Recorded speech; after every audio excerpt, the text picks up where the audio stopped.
My name is Jerry Gill. Today is February 9th, 2010. I'm visiting with Dr. Thomas Sterling Wetzel here on the Oklahoma State University campus in Stillwater, Oklahoma. This interview is for the O State Storage Project of the Oklahoma Oral History Research Program. Tom, appreciate you taking time to be with us today. And I know you've been a long-time faculty member in the School of Accounting at Oklahoma State. But really for a while, I'd like to visit with you a little bit about your early life. Is that okay? And then we'll get back to your career. Works for me. So your experiences. Can you tell me, Tom, about where you grew up, something about your parents and your family? Well, I grew up in Chicago, Illinois. I was born and reared in Chicago.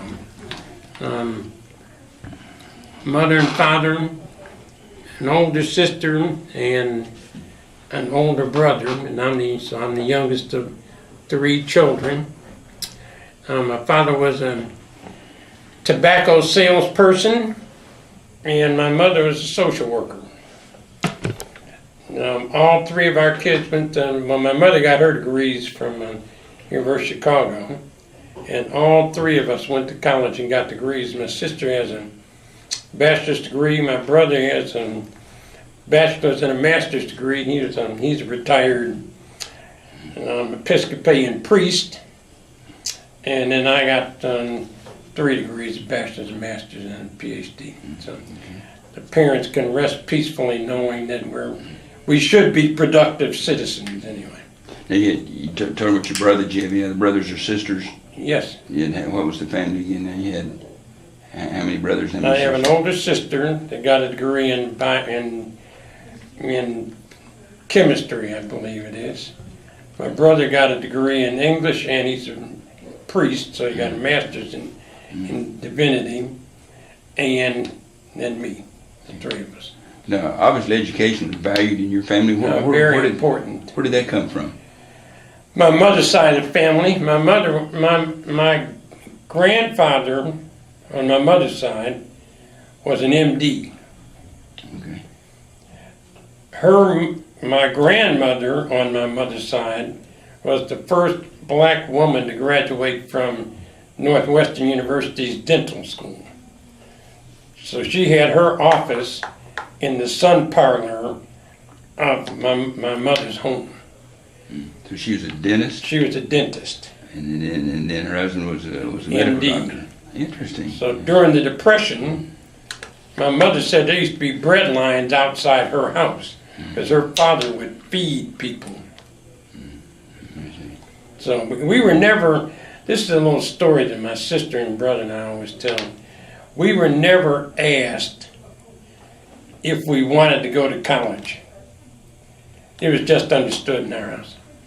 It was just understood. Wasn't an option. Tom, what are there's some experiences you share a little bit of those that you grew up, some values you learned, life principles from your family that stayed with you the rest of your life? The one thing that I can remember that has stayed with me all my life is to be honest. When I was rearing my 2 daughters, I always told them, I said, hey, look, you can do anything, but do not ever come in this house and lie to me. If you broke the neighbor's window and you come in this house and I say, did you break the neighbor's window? You better fess up. That's the one thing. And I'll tell you what, I never lied at home because I was afraid. I was afraid. We used to get double whammy at my house. My mother never touched us. But my mother can make you feel like you were about that big. I'm so disappointed. And then when my dad would get home, she would tell him, and then he would do the physical part. the discipline. So it was, honesty to me is the best policy. You said you grew up in Chicago, then you got your bachelor's degree in accounting in 1974, and then an MBA a year later at Northern Illinois University. Yes, I did. Can you share a little bit of information about your student experience at Northern Illinois? Okay, I had a full scholarship to Northern Illinois University in 1961 when I graduated from high school, and I for lack of another term, blew that basically. I just had fun for 3 semesters. So they call it academic dismissal now. We used to call it flunking out. I flunked out after 3 semesters. But I took 3. Most people only took 2, so I took 3, so I was pretty good.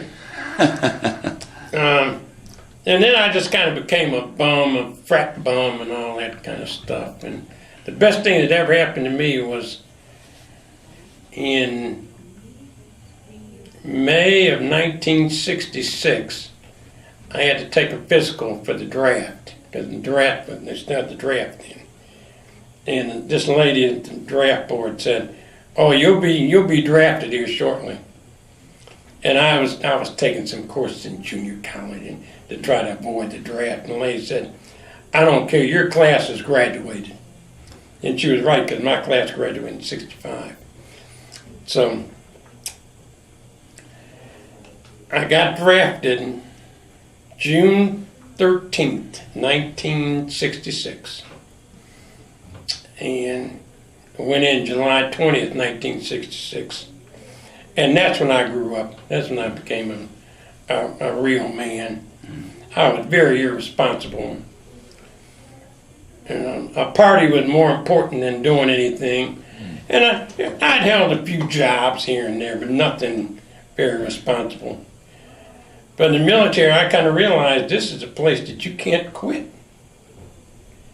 Back then, you didn't just walk into the first sergeant's office and say, "I quit this." You had to fess up. You had to play the game. And I realized that the road of least resistance in the military was to jump when you were told to jump, and then ask how high later. And I grew up. And then now this was just a quirk. This was just a real quirk, what this was. Now I was taking basic training at Fort Polk, Louisiana. July, August, September, a little hot, right? And they used to make announcements in the morning of what was going to happen during the day. And one of the things they said that on this particular day was, "Okay, men, I think it was 2 o'clock or between 2 and 3, a bus was going to pull up.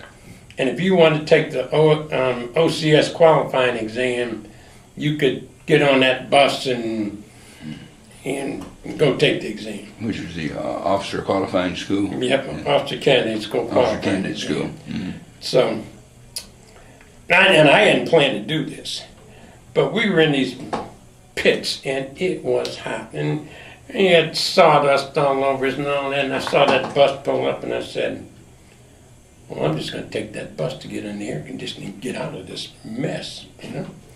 So I went over there and got on the bus and went to take this exam. I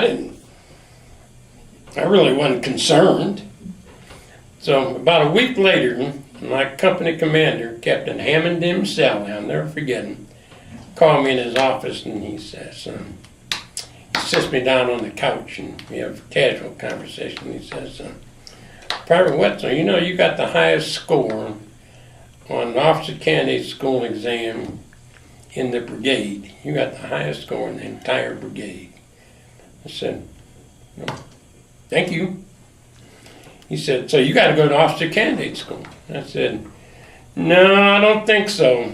No, I'm 2 and out. That's it, and I'm under 2 right now." So he bugged me. He bugged me for probably 3 weeks. And the 3rd week, he called me in.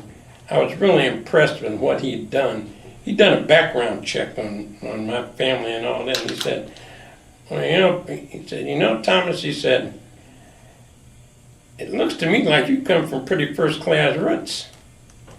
He said, "Your grandfather was an MD, your grandmother was a dentist, your mother graduated from the University of Chicago, your aunt graduated from the University of Chicago. That's pretty good roots, huh?"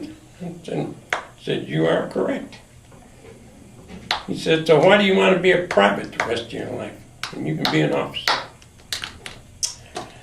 So he convinced me, and I went to officer candidate school, and that was probably the very, very, very best thing I ever did, was going to officer candidate school. because it was an officer candidate school, which was very competitive, by the way. Then I convinced myself that I could do the work. I could get it done. And we were on very, very tight schedules. You did this from 5 to 7, you did this from 7 to 9, lights went out at 9 o'clock and so on.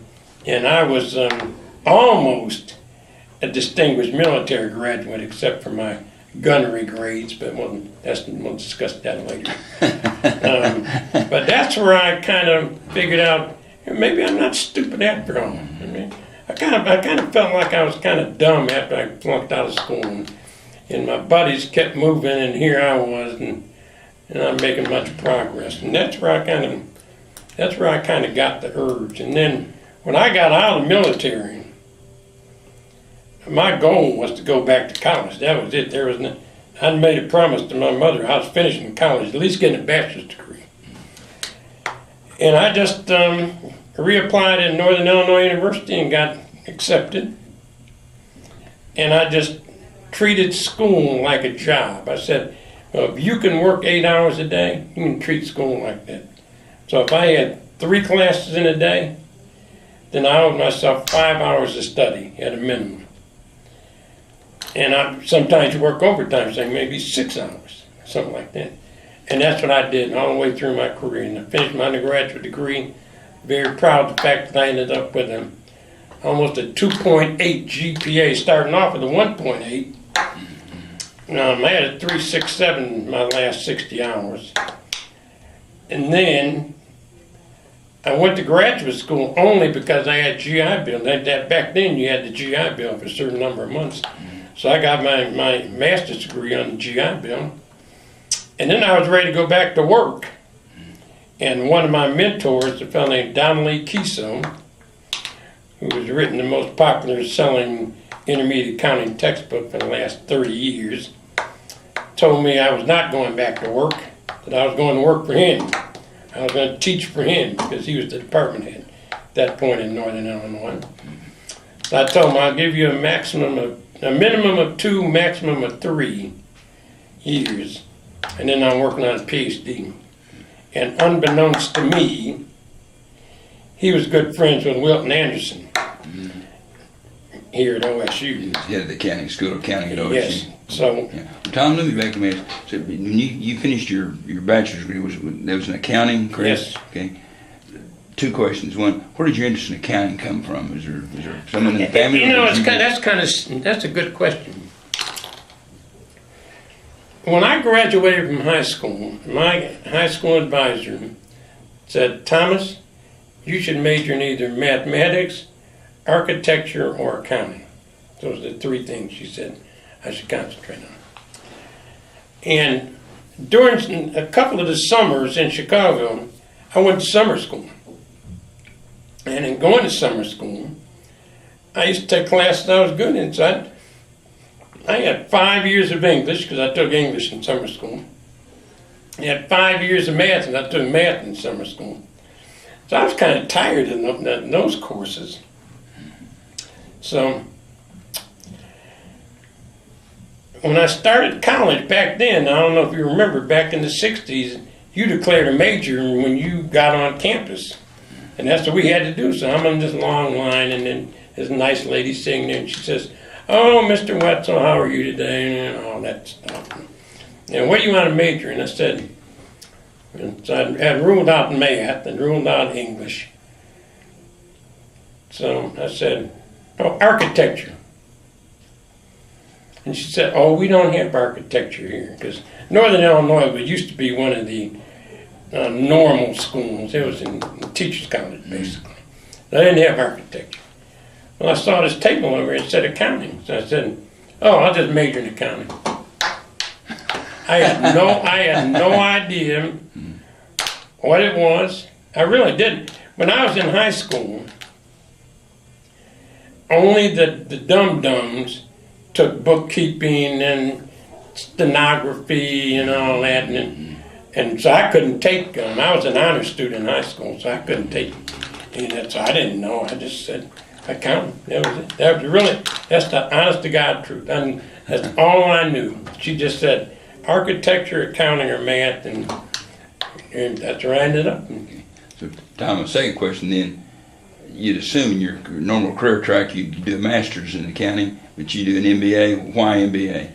Oh, well, I had an accounting emphasis on the MBA. It was all of my electives were in accounting. Then I just decided to go that route because I wasn't planning on teaching. I was planning on going back to work. I was planning on going back out in the industry. So now, I figured that would have been a better degree than a master's in accounting. Picking up your story then you had the professor you were talking about that wanted you to teach under him.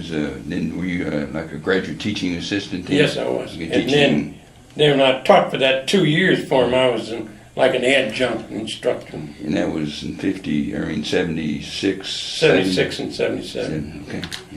And I came here in the fall of 1977. So your professor there at Northern Illinois had our conversation earlier had a tie with Wilton Anderson, head department, and so he said, go to OSU to do your PhD in accounting. I had no idea. I'll tell you, this is a funny story too. I had a friend that I used to kind of hang out with. There was a group of instructors I used to hang out with. This one girl said to me one day, she said, have you filled out any applications? I said, no, I haven't filled out an application. She said, look, you got to get an application filled out. You got to get something, because I had a whole drawer full. It just so happened Oklahoma State University was the top one. So I said, okay, I will fill out one before Thanksgiving. This is 1976. Okay. So I reached in the drawer, took out that application, filled it out, sent it here. And next thing I know, about a week later, I get this phone call from Oklahoma State University, and they said that I'd been accepted in the PhD program. I said, what? And I went and I told Donald Kiso that I'd been accepted. And he just played dumb. He said, oh, congratulations, son, that's good, you know, he knew. So that was how that happened. So I threw all the other applications away. I had Virginia Tech, Mississippi State, Tennessee. I don't know, they were all in that drawer. It just so happens that was the top one. So that's how that all happened. And I had no clue until I came here to interview. I came here to interview in February 77. And Wilton T. Anderson, the intimidating person that he is, gave me all these papers to sign.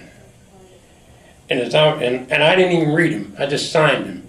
But as I was signing the papers, he said, tell that Don Kiso person I said hello and thanks for sending him. You know, he has a very special place in my heart. And that's when I figured it out. Connected the dots right then. Yeah, that's when the dots came together. But that's how I ended up coming here as a PhD student. So you had a teaching assistantship then where you worked on your PhD? Yes, I did. Okay. And you were teaching some intermediate or beginning? No, I taught the 2 beginning classes in accounting the entire time I was here. Okay. Well, you're talking about Dr. Anderson. Could we just kind of back up? I want to ask some questions about Dr. Anderson. He's a legend here at Oklahoma State in our School of Accounting. He headed that up for years. So he had a little bit of his, I had heard, and maybe you can help me with this because you're there over the years, that he had these kind of relationships like with your professor there in Northern Illinois.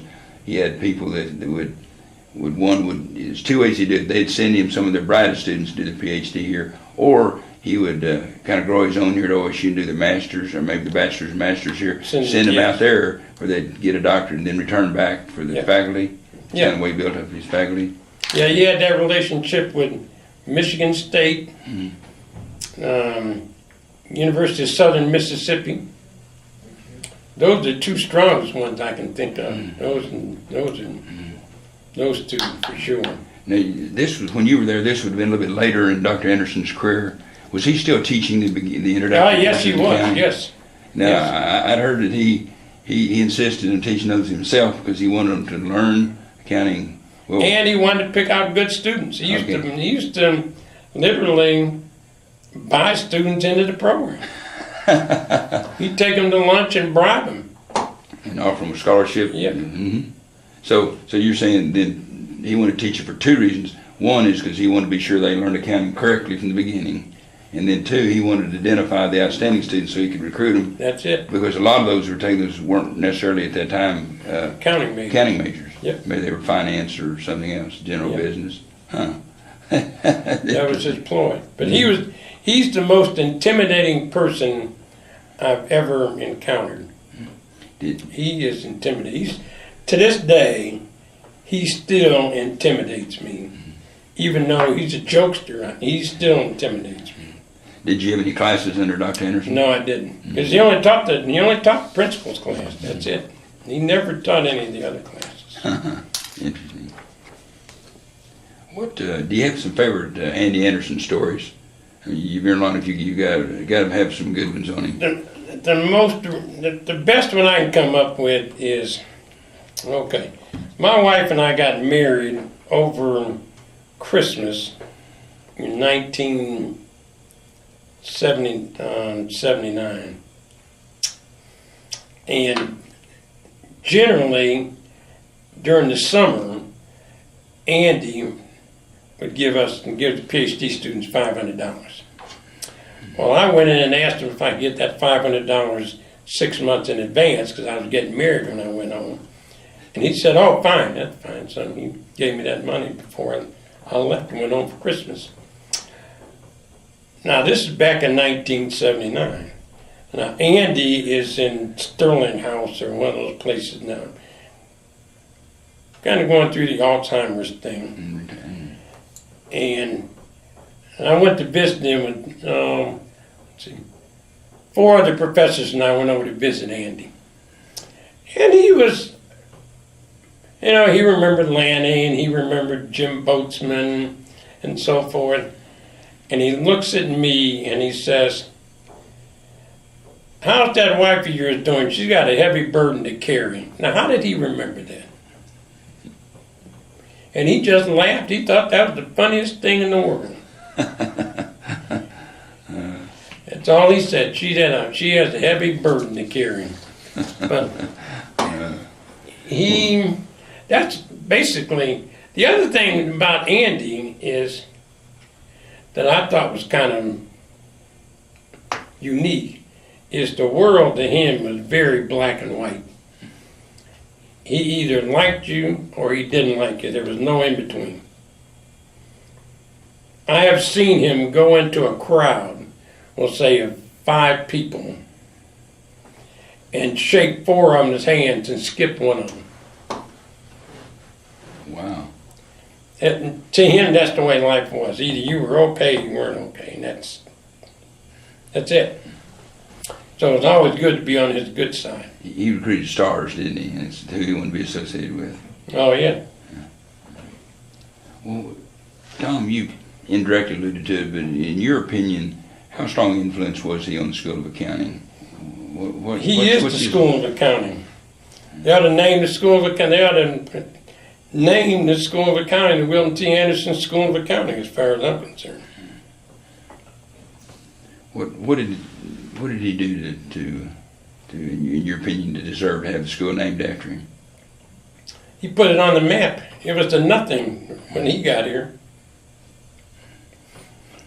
People know, after he'd been here for a while, he had hyped it to the point that people knew what Oklahoma State University, they know about Oklahoma State University. We've had people on the Financial Accounting Standards Board. Mike Crouch on the Financial Accounting Standards Board. Every place can't claim that. I understand, Tom, you can certify this. This has been several years ago, but at one time, when you take the CPA test, it's on a regional basis, and we've got like Texas, Oklahoma, and a couple other states in our region that Oklahoma State had the highest percentage of graduates, taking that than any other school, passing it the first time. We had the highest percentage passed, and we never had the highest percentage taken. Because Texas is University of Texas is much bigger than we are. We were in that category for a while. That's correct. Okay. Well, kind of moving on within about are there other faculty members that you recall when you were a graduate student here? And we'll get into your later years, but as a graduate student that influenced you other than Andy? Lanny Chastain, of course. He was the chairman of my doctoral committee. Mm-hmm. And it was kind of funny, to me anyway. I had to chuckle. Because if you know Lanny, he has that Texas-Arkansas drawl, or however you want to describe it. And when he asked if he could be the chairman of my committee, we were riding around in his old Volkswagen, then we were looking for apartments. And when he did that, I almost fell out of the car. Because I'm thinking, boy, my friends in Chicago would lynch me if they knew I was going to take this fellow on as a chairman, you know. But he ended up being a very delightful person and a very, very close friend, and we still stay in contact. But he was very influential on my academic career, yes. And put that in perspective, then Lanny then later become head of the School of Accounting, did he not? Yes, he did. Okay. What about diversity in the accounting graduate program at the time you come here? Were there other African American students and other people of color in the program? We now, when I got here, there was Rod Posey, Helen Kennedy, and then I made 3. So there were 3 of us in the PhD program at the same time at that point. Because I was surprised because I didn't know them. First night I was here, I went out to dinner, and the person I went out to dinner with was Rod Posey. I'm thinking, So Rod, Helen, and myself, kind of really a diverse group. Helen had grandkids. Rod was really young. Rod was in his 20s. And here I am, mid-30s or something like that. So it's kind of the first group. Helen never went to summer school. She went home to Louisiana every summer. Her husband was a professor at Grambling State University. Rod and I always stayed around over the summertime and got and worked and so on. And she graduated. Helen graduated, went to Grambling State University. Rod went back to, he came from University of Southern Mississippi. He's been associate dean there and so on. And then I went back to Northern Illinois University.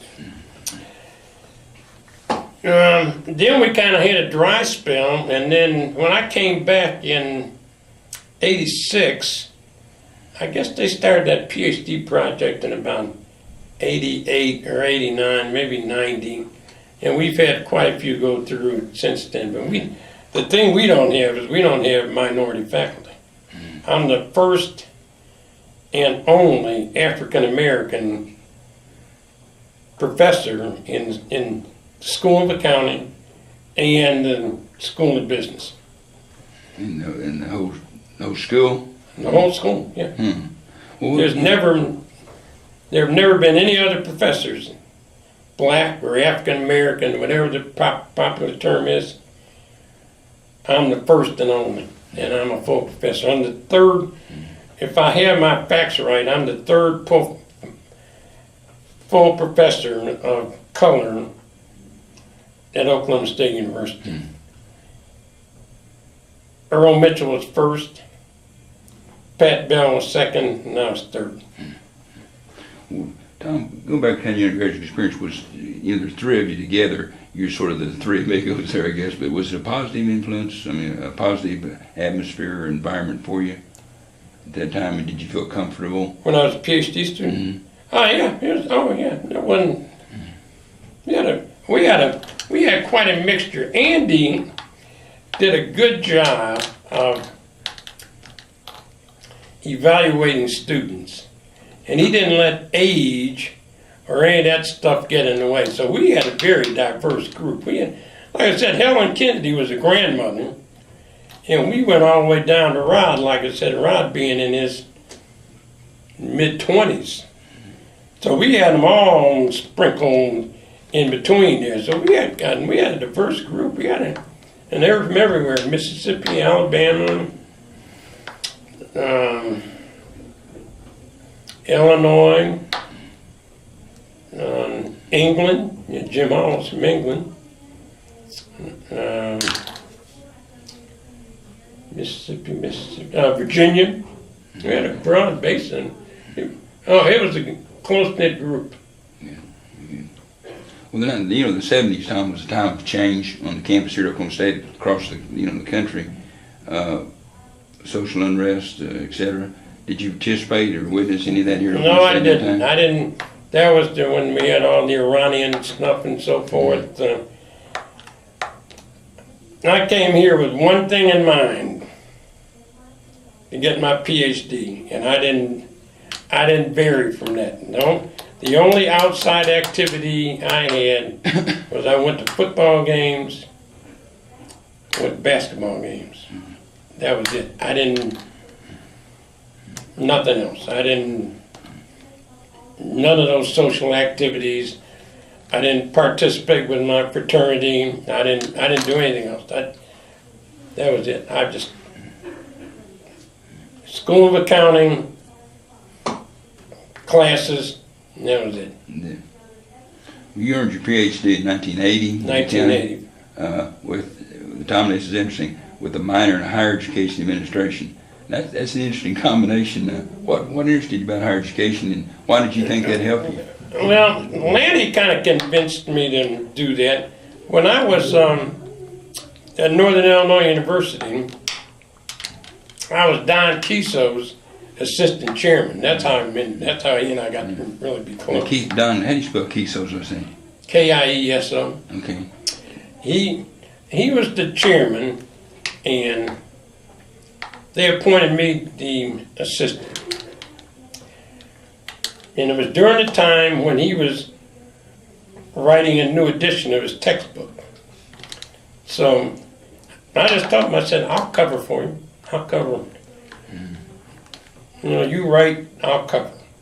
And that's how we got to be good friends. So he could rewrite his book with his co-author, and I did most of the department head duties and all that. So Laney said, well, looks like you like doing that stuff. And they say you do a good job at that stuff.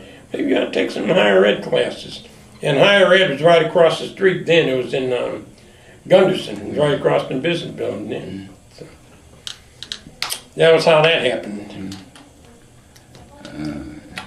Now, when you joined the faculty, so you went back to Northern Illinois then after you got your PhD? I went there and joined the faculty and you taught for 6 years? 6 years, yeah. Okay. Then you returned to OSU as an assistant professor in 86? 86. Okay. Fall of 8, came back in August 86. What influenced you to come back? Why did you return to OSU? Well, I just thought it was time. And there are people that believe that you can't go home. And maybe I made a mistake in going home, because it wasn't the same. It really wasn't. And you're speaking of Northern Illinois? Yeah, Northern Illinois University.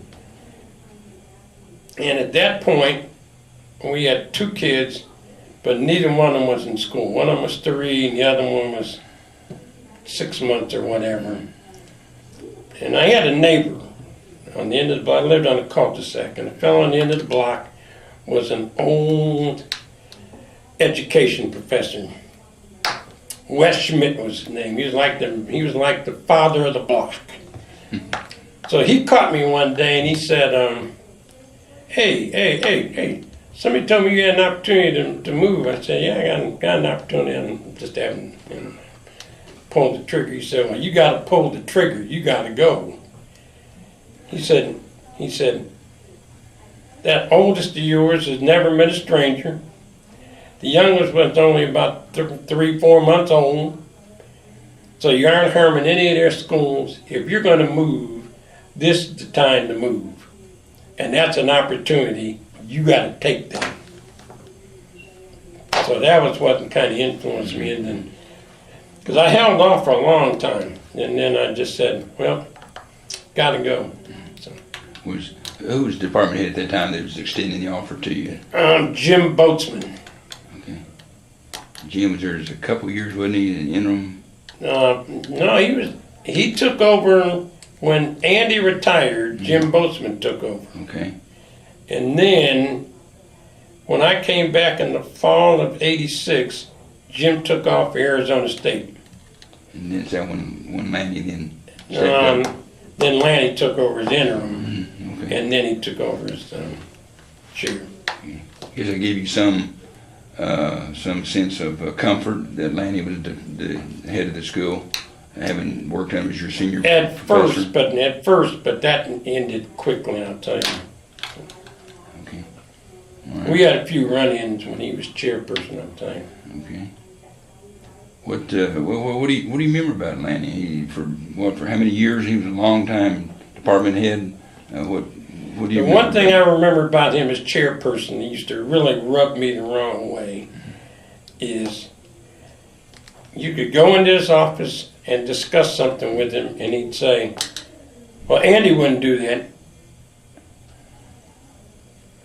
Well, your name's not Andy. This isn't 1969 either.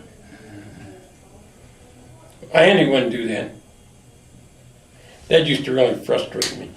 And he knows to this day that still frustrates me.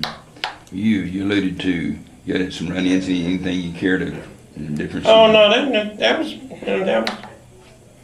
when he'd say, well, Andy wouldn't do that. Then I knew what that meant. He wasn't going to do it. Mm-hmm. Yeah.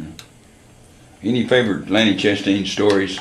Now he was an avid runner. Is one of the things I remember. Every morning he's out. But what do you remember about him? The one thing I can remember about him running is he was just nosy as heck when he was running. He would stop at people's homes if they were outside and talk, and even if he didn't know them, he'd just stop. Mm-hmm. And if he thought he found a gas leak, he called the police and find out. He was nosy. He's a nosy fellow as far as I'm concerned. But he does that religiously. He does that running religiously. Well, you alluded to earlier, Tom, about you moved through the faculty ranks, through your tenured faculty ranks to tenured associate professor to full professor. You were kind of reviewing our conversation. Not only were you the first tenured black faculty in the accounting school, but in the school or college and school of business. Mm-hmm. And is that a source of pride for you? Yeah, it is. I just wish we had more. We don't get any in. We don't get any.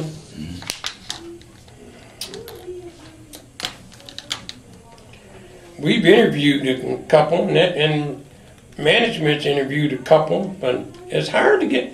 I remember we had an old president who made this comment. I think it was John Campbell. It's hard to get people to come here, and it's hard to get them to leave. Turnover is very low, at least in our college it is. Well, Tom, as an African American academician, did you sense the bar was set any higher for you as you were moving through your tenure track? At times, yes, but that's nothing. There's nothing I can do about that. No, my mother used to always say,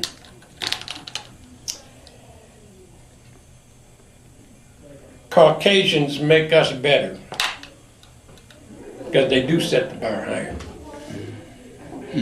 Interesting perspective. And if you think about it, just think about it. You're an old athlete. When African Americans or blacks or Negroes or whatever the popular term is these days, began to integrate in some of these places, they played. They didn't sit on the bench, they played. Mm-hmm. There were no blacks on the bench. Now you go to an NBA game, you got 6 blacks on the bench. Back in the old days, Willie Mays didn't sit on the bench. Jackie Robinson didn't sit on the bench. Larry Doby didn't sit on the bench. Those people played. There was none of this substitute stuff. They played. They came up and they played. Why? Because they were better than the rest of them. So yeah, I think so. But since I didn't set the bar, there was no way for me to modify the bar. So. Don, from your perspective, are there some perceived or real issues relating to recruitment, promotion, and tenure? Like, is that the issue, or what's your perspective on that? Well, I don't want to get into promotion and tenure stuff, but it's not as independent as everybody thinks it is. And there are ways to manipulate the system. And I've seen it manipulated. For example, outside reviewers. I know the right people to send letters to as outside reviewers if I want this reaction. And I know the right persons to send it to if I want this reaction. Yeah, you see an outside reviewer, Tom, for a Tenure and promotion or promotion, whatever. okay. Yeah. So, and if you think that process is independent, if anybody thinks that process is independent, they're wrong. They're naive, huh? Yeah. Oh, it takes a phone call or an email. What do you want me to say? What, Tom,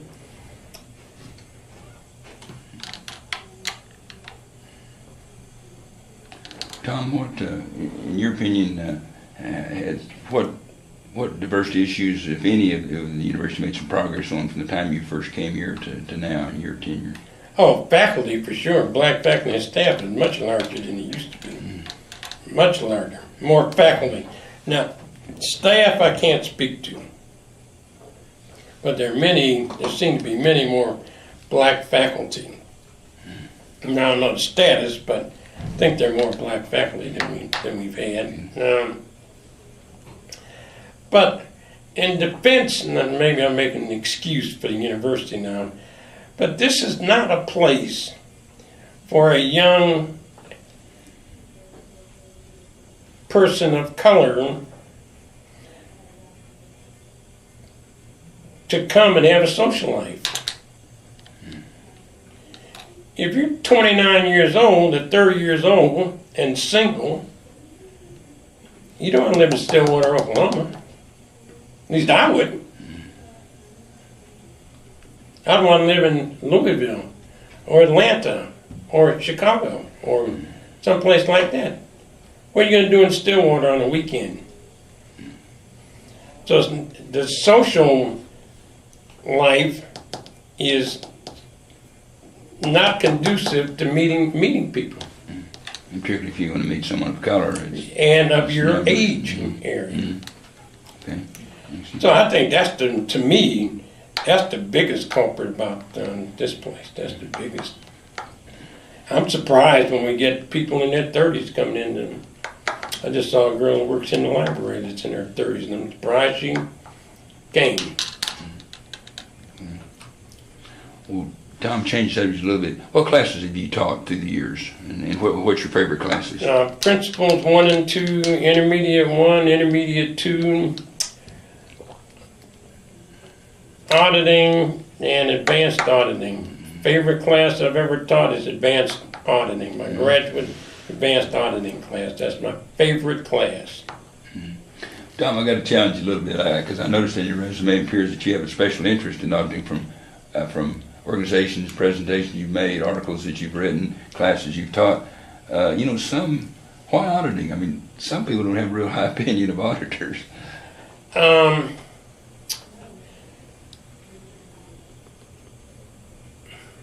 I like auditing because you, first of all, change teams periodically. So you aren't working with the same people all the time. And you aren't in the office all the time. Auditors are out and about. And I've interned with a couple of public accounting firms, and I've been to some very unique places. I've been to a plastics manufacturer. I've been to a gourmet food place.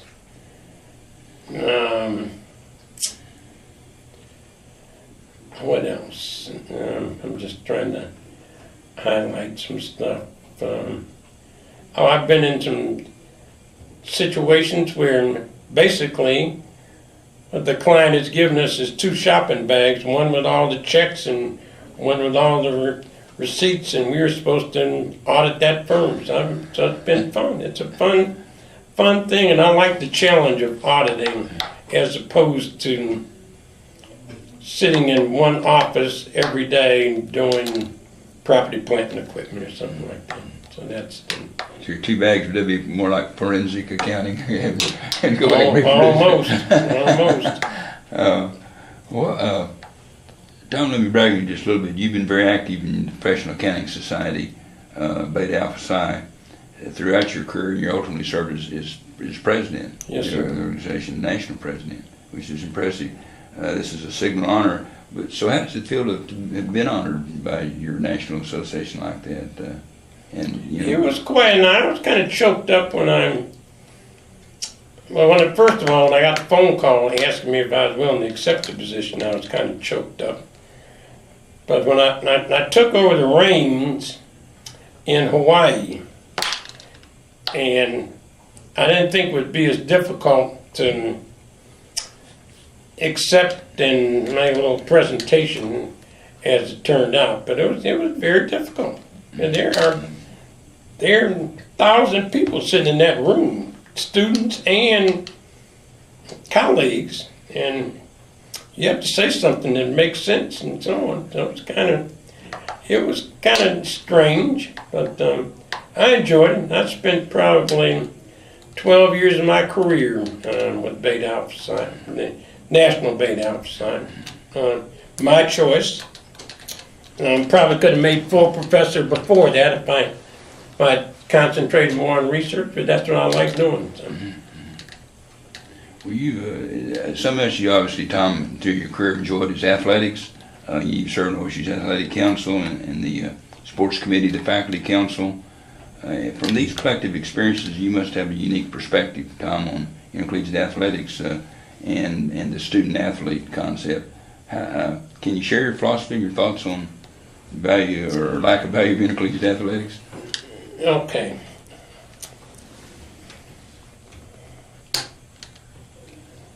I'm a believer in that intercollegiate athletics is a very important part of the university.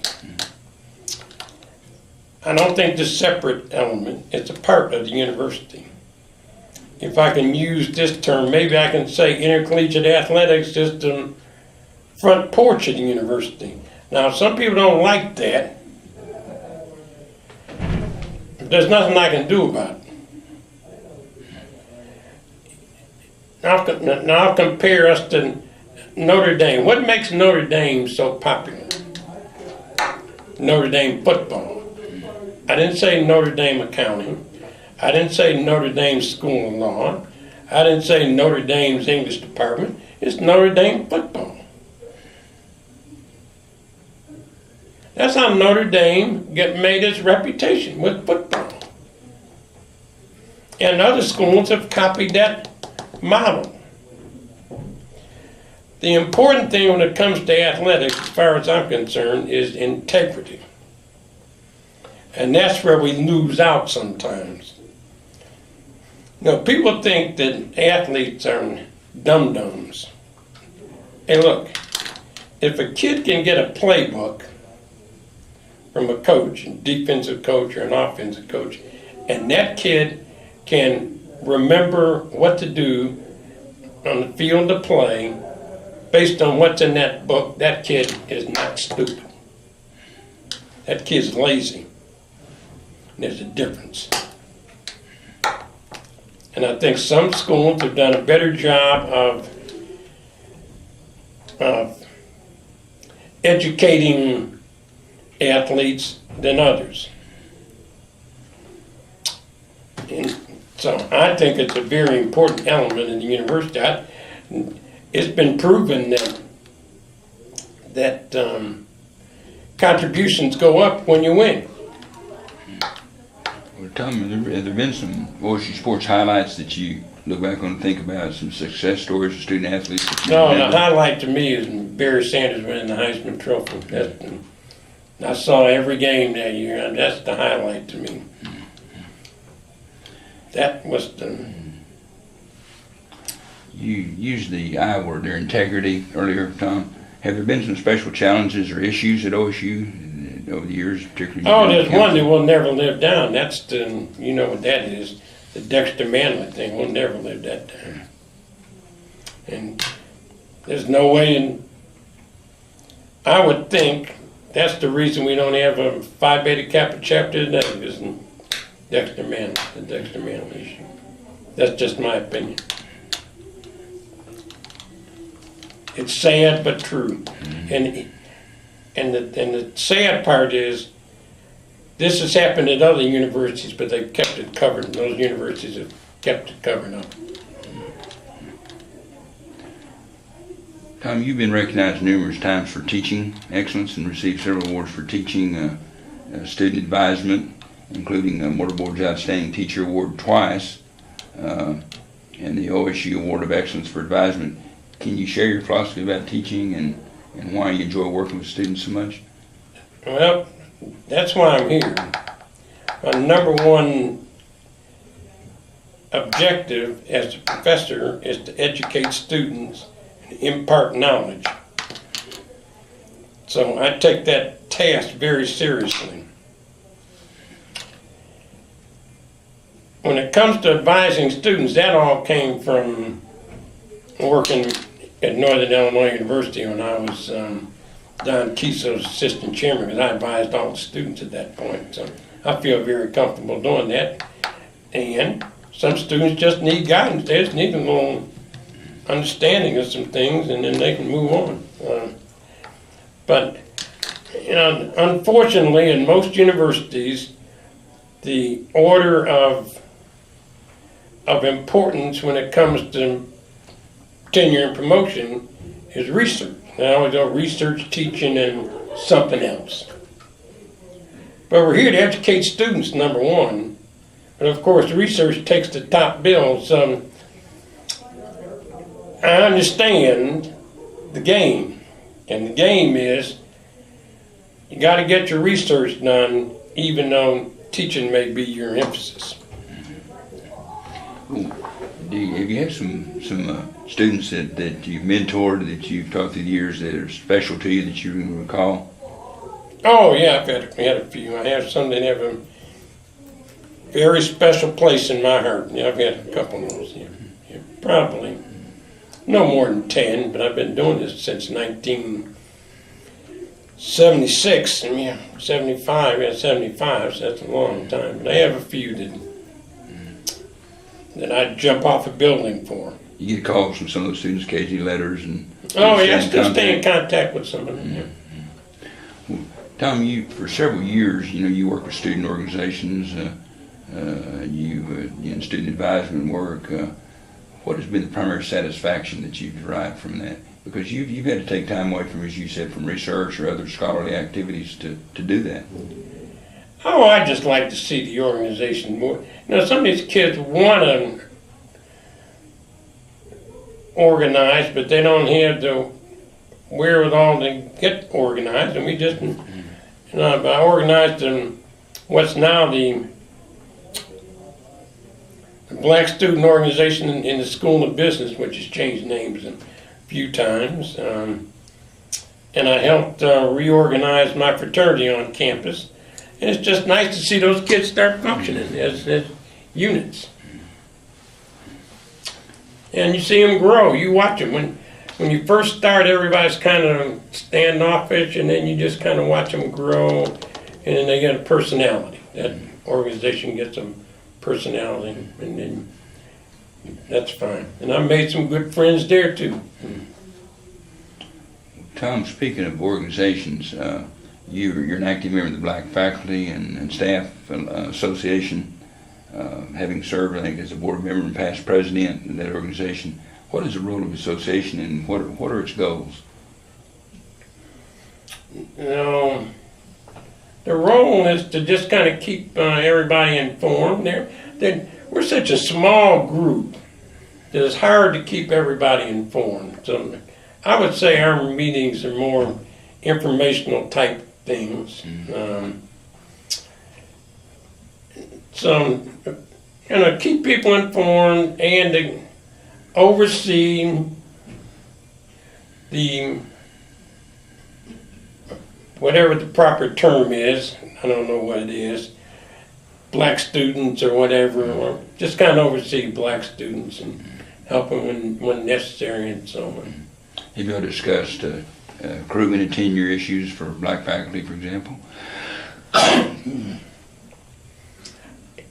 We do, but as an organization, we're very powerless. I can't go to the Dean of Arts and Sciences and say, hey, why aren't you interviewing a person of color for the chemistry department or whatever? Those things don't work. Those type tactics don't typically work. And if you're concerned about something like that, that's got to come from the provost office. You got to get the provost involved in that. And I think our current provost is involved in that kind of stuff. But you can't make somebody come interview either. Tom, in your opinion, what have been some of the important contributions of the Black Faculty and Staff Association? Oh, there are some things behind the scenes that, and I think it's done that we're very good protecting them. We've been involved in a couple of employee disputes that I think we've done a good job at. I think Black History Month, we do a good job with the events that we have then for informational purposes, but still, we're such a small, diverse group, there's not much else we can do. Just lift up some of the issues and keep them moving closer to the front burner if you can. Yep. Okay. Tom, also, we were talking about the Black Faculty and Staff Association. Just wanted to kind of change gears a little bit and talk about you supported the formation of the Black Alumni Association under the umbrella of the OSU Alumni Association. What was the perceived need at the time for a Black Alumni Association? Now, that was one of the issues that y'all were talking about. Again, Black alums are so splintered, and I say splintered, everybody's kind of spread out. We don't really have a constituent group in Oklahoma City, Tulsa, because we're small. We don't have a large population in any one location. I think the need then was to organize somehow, so at least we'd have some venue to meet and greet and so on. I don't blame the university or anything for that. It's just we got a small group. Have you been to graduation recently? There aren't that many students of color graduating, so that means that we aren't putting that many out in Tulsa and Dallas and various and sundry other places. And I don't think there's a constituent group anyplace else. Can you call some of the other people, Tom, that are involved, other faculty members are involved with in that effort? Oh, Pat Bell has been quite involved.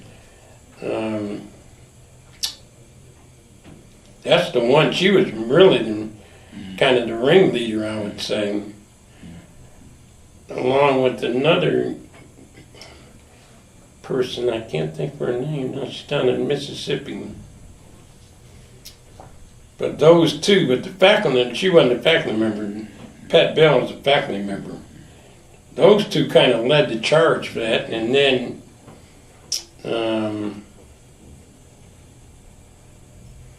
who stepped in after that? Who's the fellow from Houston? I'm like you. I can see his face. He's our first president. Yeah. Of the Alumni Association. I'll come up with it, but those are really the ringleaders in that whole thing. Ira Scott, that's right, Ira Scott. What, in your opinion, what have been some of the accomplishments of the Black Well, Alumni the major Association? accomplishment is the $10,000 to spend annually on scholarships, $1,000 scholarships. That's what, and that's the major one. We started a golf tournament.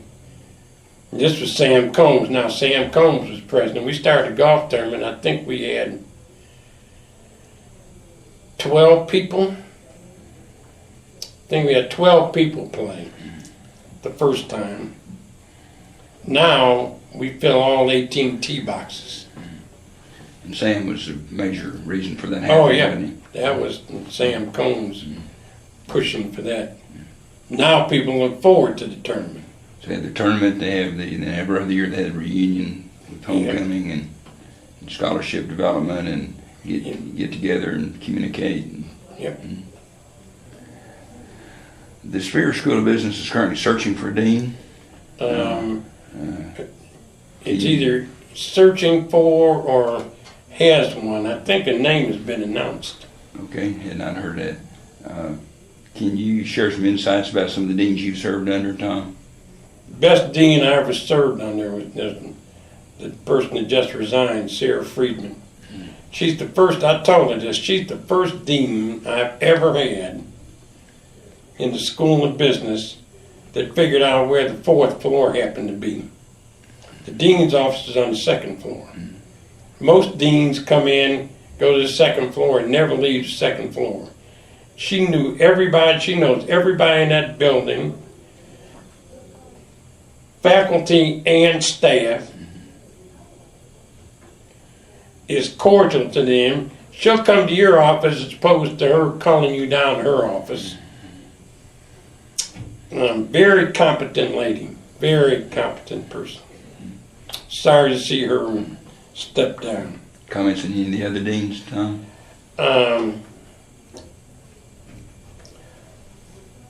Bob Sandmeyer was a good dean. He was one of the old-fashioned types. Like I said, now he's one that would come in, go in his office on the 2nd floor and never leave. He was there. He just never leave. And some of the others I don't want to comment on. Okay. Right. They're still alive and kicking, and I don't have anything. There's nothing that stands out with the rest of them that I have to say. Looking back on your career at OSU, what have been some of the personal highlights for you, Tom? Accomplishments that have given you the most satisfaction? I guess being selected national president of Beta Alpha Psi is one of them. Being selected for some of those teaching awards, which I know are faculty, staff, and student oriented. I appreciate those. And I won a research award in the department. I was the first person that got that research award, as a matter of fact. So that was quite an honor. I guess you're having been the first tenured black faculty member in the college is pretty significant as well, is it not? Yes, that's significant. Yeah. You're a pioneer in that sense. Yep. What I know this is a big word, Tom. But think about it. What's been your legacy? Do you think, when you look back in your life?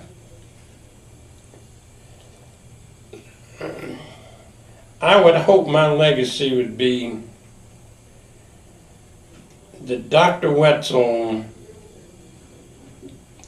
cared about students. I had students come in to start the Black Business Student Association in the college. I had the fraternity come in and do that. The fact that the students want me to work with them and those kind, and I do. I don't say no. I haven't said no to any of them. I think that would be my legacy. That's what I want. That I help students. Sort of the same question, just a little bit different twist, Tom. How do you hope people will remember Thomas Sterling Wetzel? People say, yeah, I remember that guy. He was here 10 years ago. What do you hope they'll remember about you?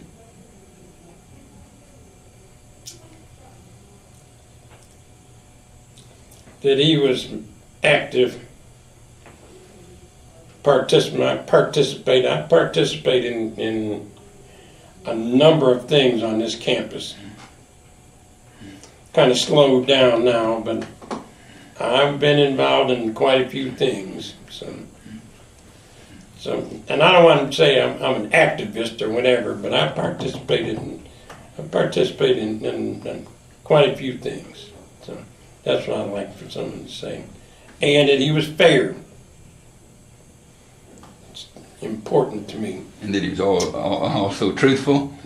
Well, honest. Learned that from your parents, right? Yep. Well, Tom, it's been a great interview, and I appreciate your time. What have we not covered? There's some things that you'd like to share that we haven't touched on?